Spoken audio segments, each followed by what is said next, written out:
Thank you for that lovely introduction. And how are you guys doing? Did you guys have a good morning? We had an amazing series of speakers. I'm so thrilled to be here. We started out with the concept of Ubuntu, which I love, with Natalie Spiro, and the whole idea that you are part of a network. You are not alone. You are in this ecosystem, and you're all supporting one another. We had Ingrid Dahl, who spoke about identity, transformation, women's power, and I'm going to be talking about your power as well. Jackson talking about leadership, time to take leadership in your life and encourage other people to do the same. Dominique Rennes, who just walked into a restaurant and got a job and is now an amazing world-class chef. I wish I had ovaries like that. And Jessica Minnis with her pretty touching story. And you know, that just kind of puts everything in perspective. Whatever problems you may have don't seem nearly as big, and also you have power to help other people in ways you may not have imagined. And I am so glad that Nkechi did her talk before lunch, because she was amazing. Was she amazing? Okay, fantastic. So I'm here to convey to you how amazing you are as well, and I'm going to start with the story of how I first fell in love. I was 7 years old. Her name was Layla, and she was the cutest thing ever. Short hair, little bob down here, little mole right there, and half French, devastating. And what do 7-year-olds do when they're in love? They follow the girl around, try to share cookies with her, try to play with her, and of course, try to invite her to my birthday. So I go up to her and I say, Layla, my birthday's coming up. You want to come? And she says, no, and walks away, and leaves my little 7-year-old heart crushed, pulverized in the ground. Now, I don't know if she'd said yes. Maybe it still would have taken me 19 years to have my first kiss. Maybe I still would have been a virgin until age 23. Maybe I would have spent a few decades trying to figure out women and just being bewildered by these beautiful, inaccessible creatures who are just so out there, and I just have no way of touching. Literally and figuratively, right? This is possible. But on that day, there was a chance to add a little bit to the storehouses of joy to the world, and it didn't happen, right? Now, there's a happy ending to this story because not too long ago, I'm noodling on Facebook, and there's a message. Who? I look at the picture, and there's a little mole right there. This is 30 years later, okay? And it's Layla, and she says, are you the same Allie who went to elementary school with me? And I'm like, why, yes, I am. So we catch up. She's in New York. She's a psychiatrist, doing very well, and we have coffee together. And of course, I have to ask her. And I say, do you remember that time when I invited you to my birthday and you said no? And she's like, sort of, but Allie, I really liked you too. I just didn't know what to do. I was a 7-year-old girl. I didn't think I had any power. And that made me a little sad, because there are two people, right, and they're both interested, and something wants to happen, but they both think they're powerless. So I'm here to tell you that you have power, very real power. And the way you realize that power in your love life in particular is by bridging the gap between, the space between, the theme of this gathering, the space between who you think you are and who you really are. The space between what you think makes you happy and what actually makes you happy. And finally, the space between the actions you think will get you results and what actually brings you long-term happiness and fulfillment. Okay? So we're going to start at the beginning because, according to a movie that I watched when I was a kid, the beginning is a good place to start. So, we start with one cell. One. Every one of you started with one cell. One sperm, one egg fused together, you get one cell. One became 2. 2 became 4. 4 became 8. 8 became 16. 16 became 32. 64. 128. 256. 512. 1,024, 2,048, 4,096, 8,192, and if I were to go on at this pace, it would take me 5 more minutes to get to 60 trillion, which is the number of cells in the average adult human. That would be you. 60 trillion, what's that? That's 50,000 cells for every man, woman, and child in China. That's a lot of cells. And they're all working together at the same time in harmony, even though you may not think they are. But they are, because you slept last night and you didn't have to worry about breathing. The breathing was done for you by your body.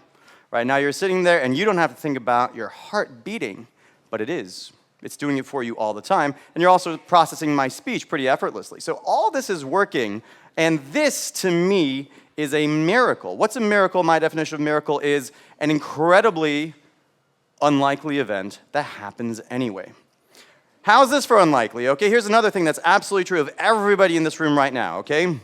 You are the end result of an unbroken line of ancestors going back to the beginning of time, to the primordial slime. 150,000 generations of just people, let alone the stuff that came before people.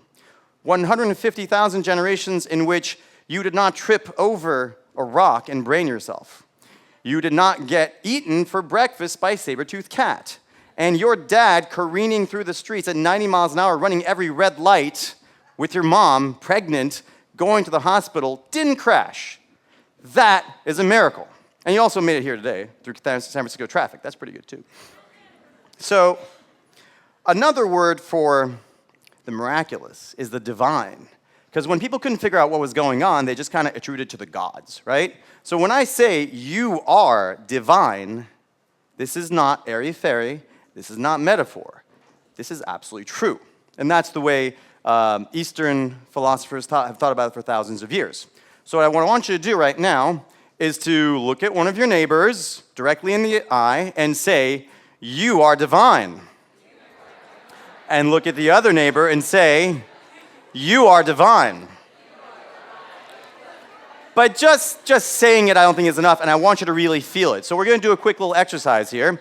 Take a deep breath and close your eyes. And imagine that you are in outer space. And outer space nearby is the Milky Way. So you're looking at the Milky Way galaxy, and out there far in the distance is this tiny little blue dot called Earth. Wave at Earth. Hi, Earth. And look around you. There's a lot of stars. There's about 100 billion stars in an average galaxy. And now imagine that each one of these stars is actually a cell of your body. So it's like this galaxy is your extended body, right? And then take that you that's out in outer space and take that you and magically bring it into the middle of your body, into the middle of your belly. So you're actually looking out at your own cells, and those are the stars. It's a little stretch, but work with me here, okay? And feel that. And feel that your body is a galaxy of stars. 60 trillion of them, much bigger than the average galaxy, right? And when you really feel that, I invite you to open your eyes and stand up, and without poking your neighbor, stretch your arms out like this, extend them and say, I am a galaxy. I am a galaxy. I feel huge. I feel huge. There you go, and have a seat. Good job. I was told that the word huge is not a good one to use in the company of women. But it's true, you are huge. So, let's see, I had another exercise for you. You guys like the exercise? You like exercises? Okay, good. I want to give a shout out to another TED speaker from another gathering. His name is Kamal Ravikant. And he wrote this little book, 60 pages long, called Love Yourself Like Your Life Depends on It. And so the idea is that when you recognize who you truly are, right, and when you exercise the self-compassion, self-love that you truly deserve, then a lot of other things just take care of themselves. And I think it works a lot better for you to do the exercise and really feel it than for me to just speak about it. So what I invite you to do now is to close your eyes and imagine someone you truly, absolutely, totally love. Okay, it could be a kid, could be a parent, could be a spouse, could be a really hot movie star. Whatever it is for you, it's fine by me. But just really feel that love. When you have that feeling of, oh yeah, I really feel that love, put your hands up when you have the feeling. Fantastic, okay? Now take the hand and imagine that your heart is that person's heart, and put your hand on your heart, right? As if you're putting it on the heart of that person, and say, I love so-and-so, whoever it is. Say it out loud.